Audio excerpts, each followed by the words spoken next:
सभी किसान भाइयों को, नौजवान भाइयों को हाथ जोड़ के नमस्कार, राम राम, सत श्री अकाल, सलाम, जय जवान, जय किसान, जय भारत।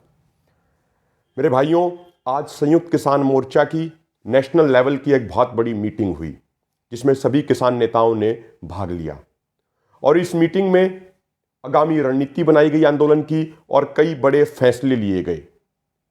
पहला फैसला ये लिया गया कि 6 तारीख को यानी 6 मार्च को केएमपी और केजीपी को 5 घंटे के लिए किसान जाम करेंगे। 11 से 4 बजे तक किसान जो रोड केएमपी को कनेक्ट करते हैं, जो टोल है केएमपी के ऊपर, वहां पे किसान शांतिपूर्वक तरीके से धरना देंगे और केएमपी व केजीपी को पूरे तरीके से ब्लॉक कर देंगे, उसको बंद कर देंगे। जनता को परेशान करना हमारा उद्देश्य बिल्कुल भी नहीं है, इसीलिए ये हमने जो केएमपी और केजीपी को रोकने का कार्यक्रम है ये सिर्फ 5 घंटे का रखा है। हमारा उद्देश्य तो इस कार्यक्रम के माध्यम से ये है कि जो मोदी सरकार कुंभकर्णी रूपी नींद सो रही है वो उस नींद से जागे। जो मोदी सरकार सत्ता के नशे में आज चूर है उसके नशे को चूर चूर किया जाए, ये हमारा उद्देश्य है। दूसरा, आज कार्यक्रम यह तय किया गया है 8 मार्च को अंतर्राष्ट्रीय महिला दिवस के दिन हम सभी धरनों पे पूरे देश में महिला दिवस मनाएंगे। आज ये आंदोलन इतना मजबूत है, उसके पीछे हमारी मातृशक्ति है। जब किसान धरनों पे बैठा है पिछले 97 दिनों से, तो पीछे घर में, गांव में हमारी माताएं बहनें, हमारी महिला शक्ति, हमारी नारी शक्ति पूरा खेती बाड़ी का काम संभाल रही हैं और पूरे घर को चला रही हैं। हमारी माताओं बहनों के बिना ये आंदोलन शायद इतना मजबूत नहीं हो पाता। तो उन माताओं बहनों के योगदान को हम एक्नॉलेज करते हैं और अपनी मातृशक्ति को सैल्यूट करते हुए 8 तारीख को संयुक्त किसान मोर्चा पूरे देश भर में सभी धरनों के ऊपर यह कार्यक्रम मना रहा है हमारी मातृशक्ति के मान सम्मान में।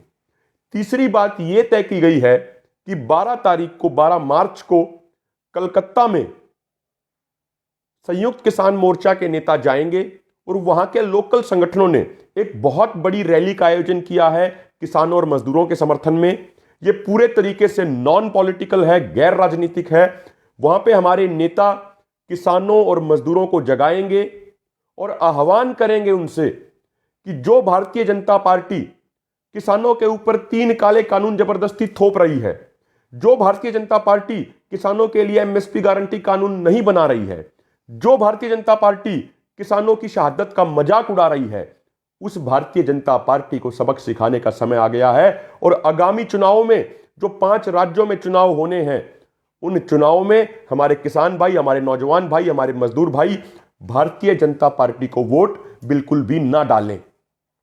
हम किसी के लिए वोट नहीं मांगेंगे, हम किसी के लिए चुनाव प्रचार नहीं करेंगे, हम सिर्फ इतना कहेंगे कि बीजेपी को वोट नहीं देना है। और हम एक बात और कह देते हैं, यदि बीजेपी हमारी दोनों मांगों को पूरा कर देती है, ये तीनों काले कानून वापस ले लेती है और किसानों के लिए एमएसपी गारंटी कानून बना देती है, तो हम अगले ही सेकंड अपना आंदोलन भी खत्म कर देंगे और हमें कोई बंगाल में या कोई असम में जाने का और वहां पे प्रचार करने का कोई शौक नहीं है। हमें सड़कों पे बैठने का, कड़कड़ाती ठंड और इतनी गर्मी में सड़कों पे बैठने का कोई शौक नहीं है। सरकार यदि हमारी दोनों मांगों को पूरा करेगी तो हम सरकार को धन्यवाद कहेंगे और हाथ जोड़ के अपने गांव में उल्टे चले जाएंगे, अपने परिवारों के साथ रहेंगे, अपनी खेती बाड़ी को संभालेंगे, अपने काम धंधे संभालेंगे।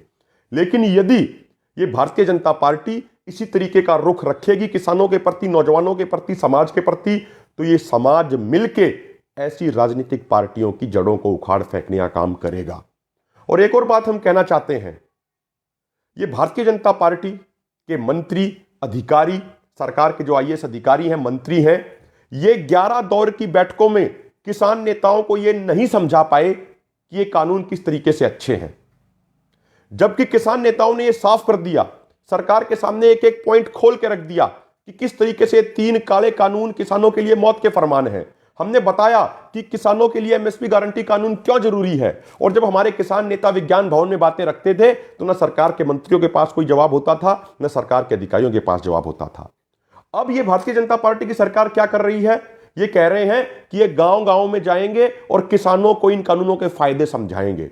लेकिन हम देख चुके हैं कि सबसे पहले हरियाणा में कैमला गांव में जब हरियाणा के मुख्यमंत्री वहां पर एक पंचायत करना चाह रहे थे तो तो किसानों ने शांतिपूर्वक तरीके से मुख्यमंत्री का विरोध किया और उनके मंच को उखाड़ दिया, उनके हेलीपैड को उखाड़ दिया। और जहां तक मेरी जानकारी है, आजादी के बाद ऐसा पहली बार हुआ होगा कि जब किसी प्रदेश का मुख्यमंत्री एक जगह पे रैली नहीं कर पाता है। किसान इतना ज्यादा अपने ही प्रदेश के मुख्यमंत्री का विरोध कर रहे हैं शांतिपूर्वक तरीके से कि मुख्यमंत्री को वहां से भागना पड़ता है। अभी कुछ दिन पहले उत्तर प्रदेश के सोरम गांव में भाजपा के लोग जबरदस्ती गांव में घुसने का प्रयास करते हैं मंत्री संजीव बाल्याण के साथ। किसान उनका विरोध कर रहे हैं शांतिपूर्वक तरीके से, उनको रोक दे रहे हैं और उसके बाद भाजपा के कार्यकर्ता और भाजपा के गुंडे किसानों के साथ मारपीट करते हैं। और अभी 2 दिन पहले भारतीय जनता पार्टी के एक और सांसद हरियाणा में एक कार्यक्रम में जा रहे थे, वहां किसानों ने शांतिपूर्वक तरीके से उनका विरोध किया और शांतिपूर्वक तरीके से विरोध करने वाले किसानों के खिलाफ 200 एफआईआर दर्ज कर दी गई हरियाणा पुलिस द्वारा।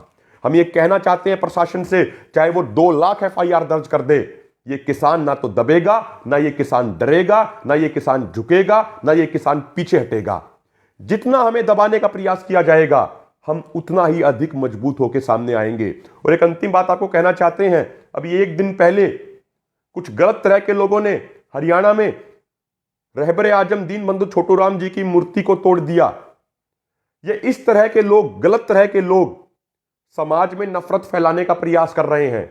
हम ये कहना चाहते हैं, संयुक्त किसान मोर्चा ये कहता है कि जो महापुरुष होते हैं वो किसी एक जाति या किसी एक धर्म के नहीं होते, वो पूरे देश के होते हैं, पूरी समाज के होते हैं, पूरी दुनिया के होते हैं। और इसीलिए आप देख रहे होंगे कि सभी महापुरुषों के शहादत दिवसों और जन्म दिवसों को संयुक्त किसान मोर्चा बड़े धूमधाम से मना रहा है। तो अब जरूरत है कि जिन लोगों ने चौधरी छोटूराम जी की मूर्ति के साथ छेड़खानी की है, उन लोगों को बेनकाब किया जाना चाहिए और उसकी जांच होनी चाहिए कि ऐसे कौन लोग हैं जो समाज को बांटना चाहते हैं, जो समाज में नफरत फैलाना चाहते हैं। हम यही विनती करेंगे अपने समाज के सभी लोगों से कि हमें किसी भी तरह के उकसावे में नहीं आना है, हमें शांतिपूर्ण रहना है और जो लोग गलत तरह की हरकतें कर रहे हैं, समय आने पे उनको एक एक करके बेनकाब करेंगे और वो बेनकाब होंगे। तो सभी किसान भाइयों का शुक्रिया और एक मैं विनती करता हूं कि किसान एकता मोर्चा आपकी खुद की आवाज है। ये कोई राजनीतिक पार्टियों की तरह कोई पेड आईटी सेल नहीं है, ये आपकी खुद की आईटी सेल है। तो आप किसान एकता मोर्चा के पेज को अधिक से अधिक लाइक कीजिए, अधिक से अधिक शेयर कीजिए और सभी वीडियोस को अपनी जिम्मेदारी मान के मिशन मोड में आके इन सभी वीडियोस को अधिक से अधिक व्हाट्सएप ग्रुप में भेजिए, अधिक से अधिक फेसबुक के ग्रुप्स में भेजिए। और मैं धन्यवाद करना चाहता हूं जो किसान एकता मोर्चा की आईटी सेल के जो नौजवान हैं, जो दिन रात मेहनत करते हैं हमारी बात को करोड़ों लोगों तक पूरी दुनिया और देश में पहुंचाने के लिए, उनका भी हम हाथ जोड़ के बहुत धन्यवाद करते हैं। जय जवान, जय किसान, जय भारत।